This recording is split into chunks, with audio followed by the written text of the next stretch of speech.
தமிழக முதலமைச்சர் விஜய் சோறு போட போறார். இந்த மாணவர்களுக்கு உணவு திட்டத்தை கொண்டு வந்தது. அவர்கள் தான் முன்னோடி. பசி கொடுமையை தீர்த்தா மாணவர்கள் கல்வி கற்க வருவார்கள் அப்படின்ற ஒரு நல்ல ஒரு அறிகுறியை, என்ன எப்படி இருந்தாலும் பார்த்தீங்கன்னா லட்சக்கணக்கான மாணவர்கள் பயன்பெறக்கூடிய ஒரு திட்டமாக இருக்கிறது.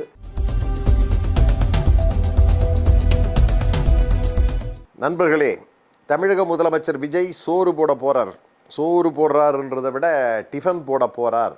காரணம், பள்ளி மாணவர்களுக்கு காலை உணவு திட்டத்தை விரிவுபடுத்தி இருக்கிறார். அவ்வளோதான். அதாவது இந்த திட்டம் மதிய உணவு திட்டம், மிட் டே மீல்ஸ்னு சொல்லுவாங்க பள்ளி மாணவர்களுக்கு. அது பொதுவாக அதை பெருந்தலைவர் காமராஜருக்கு தான் அந்த நல்ல பேர் போய் சேரும். அப்படி இருக்கும்போது அவருக்கு முன்னாடி ஒரு முன்னோடியான நீதி கட்சி இருந்தது இல்லையா, அந்த நீதி கட்சி கூட இந்த மாணவர்களுக்கு உணவு திட்டத்தை கொண்டு வந்தது. அவர்கள் தான் முன்னோடி. அதற்கு பிறகு பெருந்தலைவர் காமராஜர் அவர்கள் அதை உணர்ந்து கொண்டு வந்தார். அந்த மதிய உணவு திட்டம் அப்படின்ற திட்டத்தின் மூலமாக பெருந்தலைவர் காமராஜர் அக்கறையோடு, அதாவது மாணவர்கள் எதுக்கு படிக்கிறதுக்கு வராமல், நிறைய படிப்புலாம் கிராமப்புறத்தில் சேர்க்காம என்ன மாடு மேய்க்கிறதுக்கெல்லாம் போயிட்டு இருந்தாங்க. அப்போ ஒரு மாணவனை பார்த்து கேட்டிருக்கிறார் பெருந்தலைவர் காமராஜர், ஏன்பா நீ படிக்க போகலையான்னா, படிக்க போயிட்டா யார் சாப்பாடு போடுறது அப்படின்னா. அப்போ சாப்பாடு போட்டால் படிப்பியான்னு கேட்டிருக்காரு. சாப்பாடு போட்டால் படிப்பேன் அப்படின்னு சொல்லியிருக்கான். அந்த அடிப்படையில் உதித்த திட்டமாக தான் பெருந்தலைவர் காமராஜ் அவர்கள் அந்த சாப்பாடு போட்டிருக்காரு.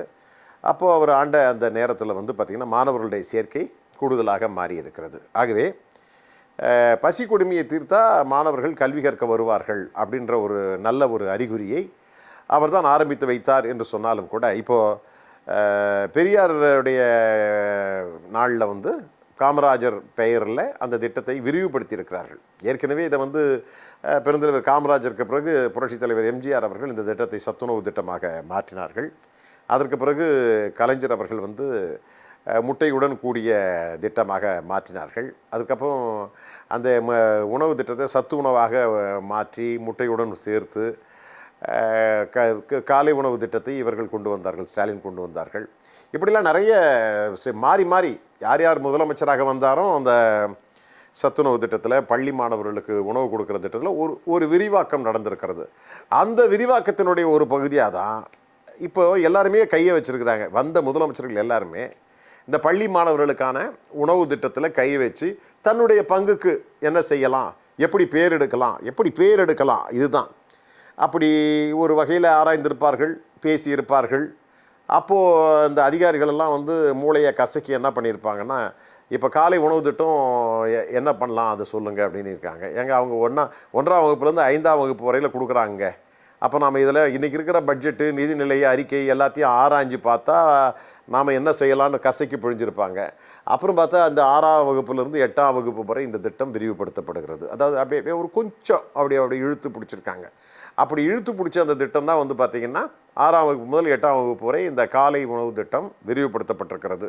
பெரியார் பிறந்த நாளில் காமராஜருடைய பெயரில் உணவு திட்டம், காமராஜருடைய அந்த கருணை உள்ளம் கொண்ட காமராஜருடைய பெயரை வைத்திருக்கிறார்கள். இப்போல்லாம் ஆட்சியாளர்களெல்லாம் அம்மா பேரில் வைப்பாங்க, ஐயா பேரில் வைப்பாங்க அப்படின்ற மாதிரி இருந்த சூழல் மாறி இப்போ பெருந்தன்மையாக விஜய் அவர்கள் பெருந்தலைவர் காமராஜர் அவருடைய பெயரை வைப்பதற்கு அவர் ஒப்புக்கொண்டிருக்கிறார். அதுக்கெலாம் ஒரு பெரிய மனசு வேண்டும். ஏன்னா இந்த துதிப்பாடல் இதெல்லாம் இல்லாமல் கொள்ளாமல் இது மாதிரியான பெரும் தலைவர்களையும் அவர்களுடைய லட்சிய கனவான திட்டத்தை இவர்கள் விரிவுபடுத்தி இருக்கிறார்கள். ஏறக்குறைய 35 லட்சத்துக்கும் மேற்பட்ட மாணவர்கள் இதில் பயன்பெறுவார்கள் என்கிற ஒரு தகவல் கொடுத்துருக்குறாங்க. என்னென்னா, அவசரமாக பசங்க சாப்பிட்டுட்டு உடனே கல்விக்கு வரும்பொழுது சரியாக அமையாது அப்படின்ற மாதிரி தான் அதை வச்சு தான் சொன்னாங்க. எல்லாமே டெவலப்மெண்ட்டு தான். இன்னும் பார்த்திங்கன்னா அடுத்த ஆட்சி வருகிற பொழுதோ அல்லது இவர்களே ஆட்சிகள் நடத்தும் பொழுதோ இந்த மாதிரி பார்த்திங்கன்னா கூடுதல் கவனத்தோடு திட்டங்களை செய்வதற்கான வாய்ப்பு இருக்குது. என்ன எப்படி இருந்தாலும் பார்த்திங்கன்னா லட்சக்கணக்கான மாணவர்கள் பயன்பெறக்கூடிய ஒரு திட்டமாக இருக்கிறது. பொதுவாக ஏழை எளிய மாணவர்கள் தான் இந்த திட்டத்தில் அங்கம் வகிப்பார்கள். அந்த வகையில் பார்த்திங்கன்னா இந்த திட்டம் விரிவுபடுத்தப்பட்டது வரவேற்கத்தக்க ஒரு சூழல் தான். ஆனால் அதே நேரத்திலே இது மாணவர்களை ஊக்குவிப்பதோடு மட்டுமல்லாமல் நாம் எதிர்பார்க்குற நிலையே வேறு. அனைவருக்குமான கல்வி, ஒரே மாதிரியான கல்வி, தரமான கல்வி, தரமான கல்விக்கூடங்கள் அப்படிலாம் வரணுன்ற ஒரு திட்டத்தில் நாம் எதிர்பார்த்து காத்து கொண்டிருக்கிற பொழுது இப்போ இன்னும் சாப்பாடு போடுறது, விரிவுபடுத்துறது, இந்த நிலையில் தான் நம்முடைய கஜானாவும் இருக்குது, நம்முடைய ஆட்சியாளர்களும் இருக்கிறாங்க. அதை அதை அதை மட்டுமே சிந்திக்கக்கூடிய நிலையில் இருக்கிறதே தவிர, அது மாநகராட்சி பள்ளிகளை தரம் உயர்த்தக்கூடிய ஒரு சூழல் இருக்கா அப்படின்னு சொன்னால் இல்லைன்னே சொல்லுவோம். அதுக்கு இப்போ நிதிகளை அதிகமாக ஒதுக்கணும். கல்விக்கு அதிகமான நிதிகளை ஒதுக்குதும். நல்ல கல்வி சொல்லப்போனால் வந்து பார்த்திங்கன்னா, அரசு பள்ளிகளில் தான் வந்து ஆசிரியர்கள் நியமனங்கள் தரமானதாக இருப்பதாக சொல்லப்படுகிறது. ஏன்னா ஏன்னா கூடுதல் ஊதியம் கொடுக்குறாங்க. கூடுதல் ஊதியம், அந்த கூடுதல் ஊதியம் கொடுக்கறது வந்து வேற எங்கேயும் தனியார் பள்ளிகளில் கொடுக்கறது கிடையாது. பெரிய பெரிய பெயர் எடுத்த பள்ளிகள்லாம் கூட கொடுக்கறது கிடையாது. ஆனால் அரசு பள்ளிகளிலே பணி நிரந்தரம் அப்படின்னு ஒரு சூழல் வருகிற பொழுது அதில் தரமான ஆசிரியர்கள் அப்படின்ற ஒரு சூழல் தான் உருவாகும். அந்த தரமான ஆசிரியர்களை வைத்து தரமான மாணவர் சமுதாயத்தை உருவாக்க வேண்டும். அதை செய்கிறாங்களான்ற ஒரு கேள்வி இருக்குது. இப்போ நம்ம இந்த பொதுவாக பார்த்திங்கன்னா, மாணவர்கள் வழி தவறி சென்று கொண்டிருக்கிறார்கள் இந்த சூழலில். அந்த அலைபாயக்கூடிய இந்த வயசு தான் இது. இப்போ நீங்கள் சொல்கிற மாதிரி 6ஆம் வகுப்பிலிருந்து 8ஆம் வகுப்பு வரையிலே மாணவர்கள்லாம் பார்த்திங்கன்னா அலைபாய்ந்து கொண்டிருக்கிறார்கள், தவறான வழியிலே சென்று கொண்டிருக்கிறார்கள், போதையில் ஈடுபட்டு கொண்டிருக்கிறார்கள்.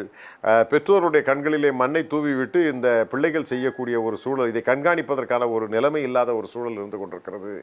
பள்ளிகளிலே தான் இதற்கு அதிக கவனம் செலுத்த வேண்டிய ஒரு சூழல் இருக்கிறது. ஆசிரியர்களும் அந்த அரசு பள்ளியினுடைய நிர்வாகமும் இதை கூடுதல் கவனத்தோடு நாம் பார்த்து கொள்ள வேண்டும். குறிப்பாக போதை பழக்கத்தில் இருந்து இந்த மாணவர்களை மீட்டெடுக்க வேண்டும். வறுமையிலே இருந்து மீட்டெடுப்பதோடு என்பதோடு மட்டுமல்லாமல், ஏன்னா இந்த சமுதாயத்தில் வந்து ஆபத்தான சூழலில் தான் இந்த மாணவர் சமுதாயம் வளர்ந்து கொண்டிருக்கிறது. அதே மாதிரி இந்த மாணவர்களுக்கு அதிக விவகாரமாக இந்த செல்ஃபோன்கள் பயன்பாடு என்கிற ஒரு விஷயத்தை வந்து தவிர்க்க முடியாத ஒரு விஷயமாகுது. அதை பயன்படுத்தி பல தவறான வழிகளிலே மாணவர்கள் சென்று கொண்டிருக்கிற இந்த சூழல் கண்காணிப்பு அவசியமானது. கண்காணிப்பு மட்டுமல்ல, அவர்களுக்கு ஒழுக்கமான கல்வியை சொல்லிக் கொடுக்க வேண்டியதும், கல்வியினுடைய மாண்புகளையும் சிறப்புகளையும் சொல்லி அவர்களை வளர்க்க வேண்டிய ஒரு சூழல் இருக்கிறது. அதிக அக்கறையோடு அரசு பள்ளிகளில் அதிக அக்கறையோடு அரசு செயல்பட வேண்டும். அதற்கு கண்காணிப்புகள் முக்கியம், கவனமும் அதிகமாக இருக்க வேண்டும். அதற்கான நிதி ஆதாரங்களை ஒதுக்கி கல்வியை மேம்படுத்தப்பட வேண்டியது கடமை. அந்த கடமையிலே இருந்து தவறாமல் மாண்புமிகு முதலமைச்சர் அவர்கள் செயல்பட வேண்டும். அதாவது வரிசையாக நீங்கள் பார்த்தீங்கன்னா, இந்த முதலமைச்சர் இவ்வாறு செய்திருக்கிறார் என்பதை காட்டிலும் நாம் என்ன அளவுக்கு கூடுதலாக கவனம் செலுத்தி செயல்படுத்தப்பட போகிறோம் என்கிற ஒரு நிலையில் வருகிற பொழுது விஜய் அதை தாண்டி நிற்க வேண்டும் என்று நான் விரும்புகிறேன். செய்வாரா என்று நாம் பொறுத்திருந்து பார்ப்போம். இப்போ நம்ம மதிய உணவு விரிவாக்கம், காலை உணவு விரிவாக்கத்தை பற்றி நம்ம பேசிக்கிட்டே இருக்கும் பொழுது பார்த்திங்கன்னா, இப்போது விஜய் அரசு வந்து சிக்கன் பிரியாணி போடுவதை பற்றி பரிசீலனை செய்து கொண்டிருக்கிறார்கள். அப்படி பரிசீலனை செய்து கொண்டிருக்கும் பொழுது தான் இப்போ வந்து 6ஆவதுலேருந்து 8ஆவது வரையிலும் அந்த அந்த காலை உணவு திட்டத்தை விரிவுபடுத்தி இருக்கிறார்கள். அது உப்புமா போடுறத வந்து சத்துணவாக போடணும் அப்படின்ற மாதிரி சொல்கிறாங்க. அது என்ன பண்ண போகிறாங்கன்னு தெரியல. ஆனால் இந்த சிக்கன் பிரியாணி கதை இருக்குது, அது எப்படி பண்ண போகிறாங்கன்னு தெரியல. ஆனால் விஜய் பரிசீலனை செய்வதாக சொல்கிறார்கள். அப்போது வாரத்தில் எல்லா நாட்கள்லேயும் வந்து அவங்க சிக்கன் பிரியாணி போடுவாங்களான்னா அப்படி கிடையாதான். வாரத்தில் ஒரு நாள் சிக்கன் பிரியாணி போட போகிறதா சொல்கிறாங்க. பரிசீலனையில் தான் இருக்கிறது. அதுக்கும் பட்ஜெட் இருக்குது. அதுக்கு லட்சக்கணக்கானவர்களுக்கு நாம் பிரியாணி போடணும்னு சொன்னால் அது எவ்வளோ செலவாகுன்றது தெரியல. நல்ல தரமான பிரியாணி இவர்கள் போடுவார்களான்றது ஒரு கேள்வியாக இருக்குது. அதே நேரத்தில் சைவ மாணவர்களும் இருப்பாங்க. அசைவம் சாப்பிடாத சைவ மாணவர்களுக்கு சைவ பிரியாணி போடுவாங்களான்னு தெரியல. சிஎம் விஜய் அறிவிப்பார்னு ராஜ்மோகன் சொல்கிறாரு, பரிசீலனை செய்வார்னு ராஜ்மோகன் சொல்கிறாரு. அன்றைக்கி பேசணுன்றதுக்காக இல்லை, நடைமுறையில் அது வரும்பொழுது தான் அதை பார்க்கணும். இருந்தாலும் நாம் வந்து விரைவில் எதிர்பார்க்கலாம், விஜய் அரசு மாணவர்களுக்கு மதிய உணவில் வாரத்துக்கு ஒரு நாள் சிக்கன் பிரியாணி போடுவார்கள் என்ற நம்பிக்கையோடு நாம் வாயை திறந்து வைத்து காத்திருப்போம்.